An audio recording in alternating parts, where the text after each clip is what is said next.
வணக்கம். நீங்க எங்க வீடியோ கமெண்ட்ஸ்ல கேட்டிருந்த சில பங்குகளை, அதாவது ஸ்டாக்ஸ் பத்தி ஆழமா அலசுறது தான் இன்னைக்கு எங்களுடைய நோக்கம். எங்களோட இந்த முயற்சிக்கு நீங்க ஆதரவளிக்க இந்த வீடியோவை லைக் பண்ணுங்க, சப்ஸ்கிரைப் பண்ணுங்க. ஒரு சின்ன வேண்டுகோள் மட்டும்.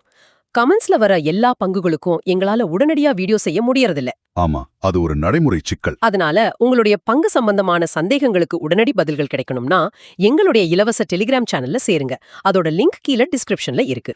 இந்த லிஸ்ட்ல முதல்ல இருக்கிறது சிகா இன்டர்பிளான்ட் சிஸ்டம்ஸ். ஓகே.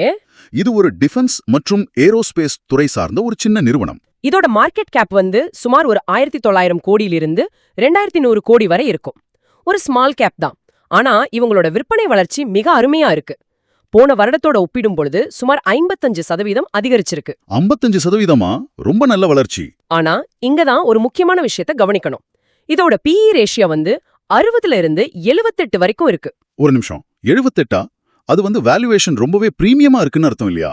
கரெக்ட், ரொம்பவே பிரீமியம். அதாவது முதலீட்டாளர்கள் இப்போதைய லாபத்தை விட எதிர்கால வளர்ச்சியை ரொம்ப நம்புறாங்க. ஓகே. இதுல ப்ரொமோட்டர் ஹோல்டிங் எப்படி இருக்கு?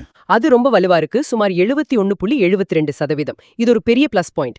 FII ஹோல்டிங் கூட லேசா அதிகரிச்சிருக்கு. அப்போ டிஃபென்ஸ் துறையில இருக்கிற அந்த ஒரு பெரிய எழுச்சி தான் இதுக்கு காரணம் சொல்லலாமா? நிச்சயமா. அதிக வேல்யூவேஷன் இருந்தாலும் அந்த வளர்ச்சி வாய்ப்புகளை நம்பித்தான் FIIகள் முதலீடு செய்யறாங்க. சரி. அடுத்து ஹிந்துஸ்தான் காப்பர். இது ஒரு பொதுத்துறை நிறுவனம். ஆமா, தாமிர உற்பத்தியில இருக்காங்க. இதோட மார்க்கெட் கேப் சுமார் 39,000 கோடி. இதோட PE ரேஷியோ 63ல இருக்கு. இதுவும் கொஞ்சம் அதிகம்தான் சொல்லணும். அப்படியா? ஆனா உலக அளவுல தாமிரத்துக்கான தேவை அதிகரிச்சுட்டே வருதுன்னு சொல்றாங்களே. ஆமா, அதுதான் இங்க முக்கியமான பாயிண்ட். அந்த உலகளாவிய தேவைதான் இந்த நிறுவனத்தோட எதிர்காலத்தை பிரகாசமா காட்டுது. ஒரு கமாடிட்டி அப்சைக்கிள்னு சொல்லுவாங்க. ஓஹோ, இதுல முதலீட்டாளர்கள் எப்படி இருக்காங்க?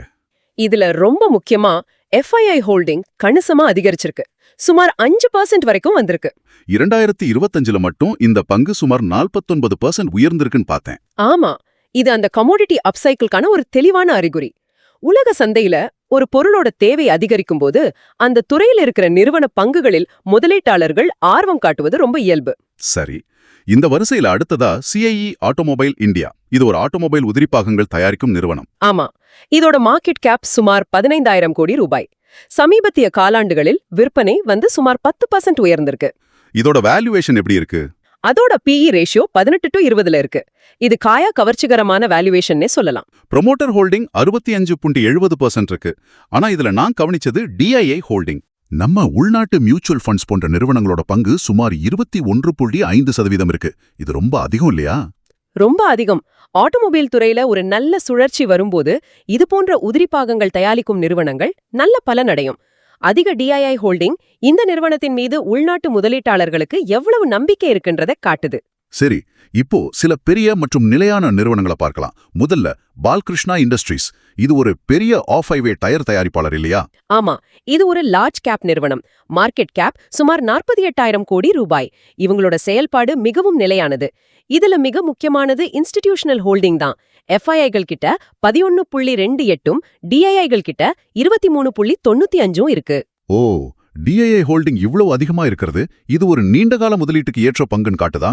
நிச்சயமா, இது ஒரு டைவர்சிஃபைட் இண்டஸ்ட்ரியல் எக்ஸ்போஜர் விரும்பும் முதலீட்டாளர்களுக்கு ஒரு நல்ல தேர்வாக பார்க்கப்படுது. அதனாலதான் பெரிய மியூச்சுவல் ஃபண்டுகள் இதுல முதலீடு செஞ்சிருக்காங்க. புரியுது. அடுத்து எல்லாரும் ரொம்ப எதிர்பார்த்த ஜியோ ஃபைனான்ஷியல் சர்வீசஸ். ஆமா, இது ஒரு பெரிய NBFC ஃபின்டெக் நிறுவனம். இதோட மார்க்கெட் கேப் ரொம்பவே அதிகம். அப்படியா? ஆனா PE ரேஷியோ 109ல இருக்கு. என்னது, 109? இது ரொம்பவே பிரீமியம் வேல்யூவேஷன் ஆச்சு. ஆமா, ரொம்பவே பிரீமியம். சமீபத்தில் இவங்களோட வருவாய் 41% உயர்ந்திருந்தாலும் இந்த வேல்யூவேஷன் ஒரு பெரிய கேள்விக்குறிதான். இதுல ஒரு சுவாரஸ்யமான மாற்றம் நடந்திருக்கு. FII ஹோல்டிங் குறைஞ்சிருக்கு, ஆனா DII ஹோல்டிங் லேசா அதிகரிச்சிருக்கு. இது என்ன சொல்ல வருது? இது என்ன காட்டுதுன்னா, சில வெளிநாட்டு முதலீட்டாளர்கள் இந்த அதிக வேல்யூவேஷன் காரணமா லாபம் பார்த்திருக்கலாம். அவங்க எக்ஸிட் ஆகுறாங்க. ஆனா நம்ம உள்நாட்டு முதலீட்டாளர்கள் இதன் எதிர்கால வளர்ச்சியை ரொம்ப நம்புறாங்க. இது அதிக வளர்ச்சி சாத்தியம் கொண்ட பங்கு, ஆனா அதே சமயம் ரொம்ப விலை உயர்ந்த பங்கு. இதே மாதிரி இன்னொரு நிலையான நிறுவனம் ஃபினோலெக்ஸ் கேபிள்ஸ். இவங்க கேபிள்ஸ் தயாரிக்கிறாங்க. ஆமா, இதுல ப்ரொமோட்டர் ஹோல்டிங் 35.86% தான் இருக்கு. ஆனா FII கிட்ட 9.9%ம் DII கிட்ட 15.86%ம் இருக்கு. சமீபத்துல FII ஹோல்டிங் குறைந்து DII ஹோல்டிங் அதிகரித்திருக்கிறது. இதுவும் ஜியோ ஃபைனான்ஸ் மாதிரி ஒரு பேட்டர்னை காட்டுது. அப்போ இதுலயும் FII விக்கிறாங்க, DII வாங்குறாங்க. ஆமா, இது இன்ஸ்டிடியூஷனல் இன்வெஸ்டர்ஸ் மத்தியில ஒரு பேலன்ஸ்ட் பார்வையில பார்க்கப்படுது. சரி, இப்போ சில சின்ன நிறுவனங்களை பார்க்கலாம். முதல்ல அட்வானி ஹோட்டல்ஸ் அண்ட் ரிசார்ட்ஸ். இது ஒரு ஹாஸ்பிட்டாலிட்டி துறை சார்ந்த ஸ்மால் கேப் நிறுவனம். ஆமா, இதோட மார்க்கெட் கேப் சுமார் 500 கோடி தான். ரொம்ப சின்ன நிறுவனம். PE ரேஷியோ 21ல இருக்கு. இது அவங்க சக நிறுவனங்களை விட குறைவு. வேல்யூவேஷன் நல்லா இருக்கு, ஆனா பெர்ஃபார்மன்ஸ் அங்கதான் பிரச்சனை. சமீபத்திய காலாண்டுகளில் விற்பனை சுமார் 10% குறைந்திருக்கு. அது மட்டுமில்லாமல் Q2ல நஷ்டம் அடைந்திருக்கிறார்கள்.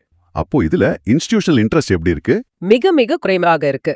FII வெறும் 0.21%, DII 0.05% தான். அப்போ பெரிய முதலீட்டாளர்கள் இப்போதைக்கு இதை தவிர்த்திருக்கிறார்கள்னு சொல்லலாமா?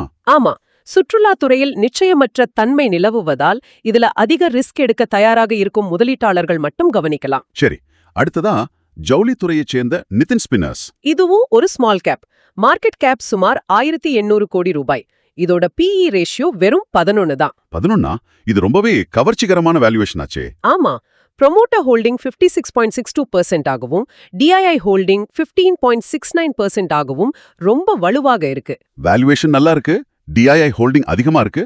ஆனா 2025ல இந்த பங்கு சுமார் 23% சரிஞ்சிருக்கு. ஏன் இந்த முரண்பாடு? இதுதான் ஜவுளித்துறையில இருக்கிற ஒரு பெரிய சவால். இது ஒரு வேல்யூ பிளேயா பார்க்கப்பட்டாலும் அந்த துறையில இருக்கிற பிரச்சனைகள் பங்கு விலையில பாதிப்பை ஏற்படுத்துது. புரியுது. அடுத்தது ப்ளூ ஜெட் ஹெல்த் கேர். இது ஒரு ஃபார்மா ஸ்மால் கேப். ஆமா, மார்க்கெட் கேப் சுமார் 9000 10,000 கோடி இருக்கும். இதுல ஒரு முக்கியமான மாற்றம் நடந்திருக்கு. என்னது? ப்ரொமோட்டர் ஹோல்டிங் குறைந்திருக்கு, ஆனா DII ஹோல்டிங் அதிகரித்திருக்கிறது. ப்ரொமோட்டர் பங்குகளை விற்கும்போது DII வாங்குறாங்க. இது எப்படி எடுத்துக்கிறது?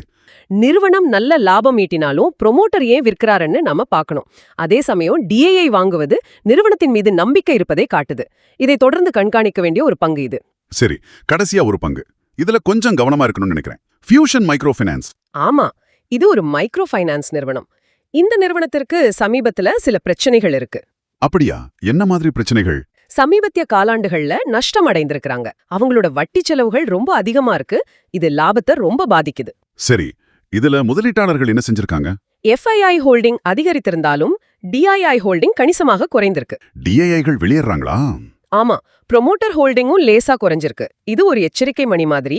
லாபம் ஈட்டுவதில் இருக்கிற சிக்கல்கள் காரணமா இந்த பங்குல மிகவும் கவனமா இருக்கணும். இன்னைக்கு நாம பார்த்த பங்குகள்ல டிஃபென்ஸ்ல சிகா, காப்பர்ல ஹிந்துஸ்தான் காப்பர், அப்புறம் ஆட்டோல CIE, இந்த மாதிரி துறைகள்ல இன்ஸ்டிடியூஷனல் இன்வெஸ்டர்ஸோட ஆர்வம் அதிகமா இருக்கிறத பார்க்க முடியுது. ஆமா, அதே சமயம் ஹாஸ்பிட்டாலிட்டி, அதாவது அட்வானி ஹோட்டல்ஸ் மற்றும் மைக்ரோ ஃபைனான்ஸ்ல ஃபியூஷன் மாதிரி துறைகள்ல சில சவால்கள் இருக்கு. சில ஸ்மால் கேப்புகள்ல வாய்ப்புகள் இருந்தாலும் ரிஸ்க்கும் அதிகமா இருக்கு.